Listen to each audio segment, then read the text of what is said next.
Do you get the So point? do you think that people like should, example, at any time, I mean like especially the transgender, I think, if let's say they were to enter the women's toilet, the women should stop them from entering. Yes, of course. But what were these? You have to costs? understand one thing. Yes.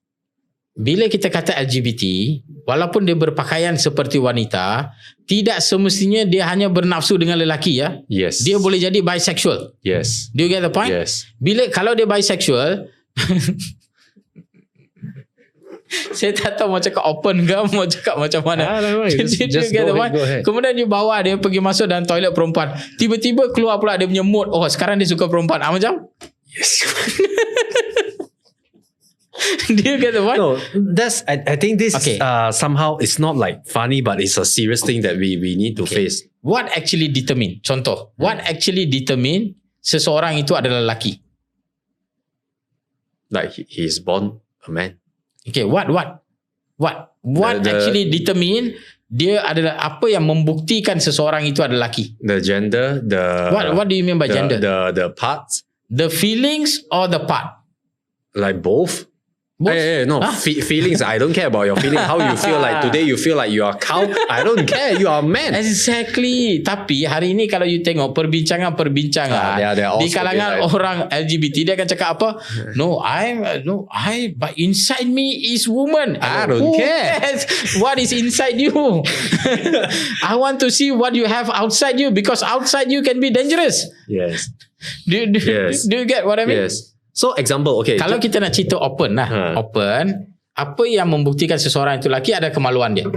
Kalau dia mempunyai kemaluan lelaki, dia lelaki. Okay. Boleh faham tak? Kalau you ada kemaluan perempuan, you adalah perempuan. Okay. Do you get the point? So you tak boleh cakap saya ada kemaluan lelaki tapi saya adalah perempuan. Tiba-tiba lepas tu you jadi lelaki. Macam lepas tu you kata saya adalah bisexual. So how? Okay. So what if those who cut off? Orang yang cut off dalam agama Islam, very simple.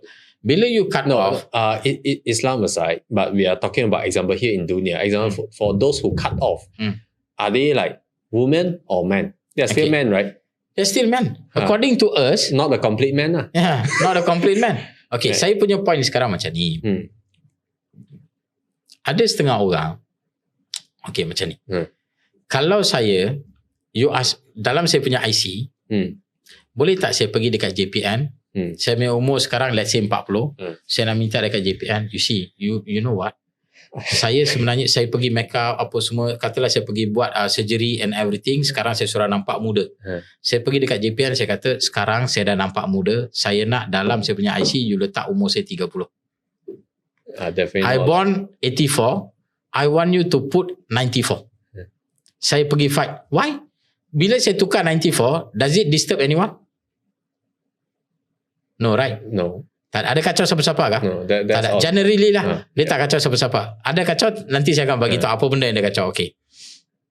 In general, ada tak kacau? Sebab ini argument-argument orang LGBT yang guna. Saya tengah guna balik argument yang sama. Sekarang kalau saya tukar umur saya daripada 40 jadi 30. Born 94. Ada kacau siapa-siapa kah? Tak ada. Tapi kenapa JPN takkan bagi? You akan setuju kah? Sebab ini penipuan. Yes. Do you get the point? You tengah tipu. Fakta dia umur you 40. You jangan tipu lah kata 30. You nampak muda, it's okay lah, fine lah. You nampak muda, you buat wayang lah. You mau happy dengan you punya muda tu punya pasal lah. Tapi you jangan tipu. Bila satu orang itu lahir lelaki, kita membantu dia untuk menipu kata dia adalah perempuan. Macam mana you nak kata you bersubahat dalam penipuan tersebut? Sekarang, katalah dia dah tukar IC pun. Sebab ini antara fight-fight yang dibuat oleh orang-orang LGBT.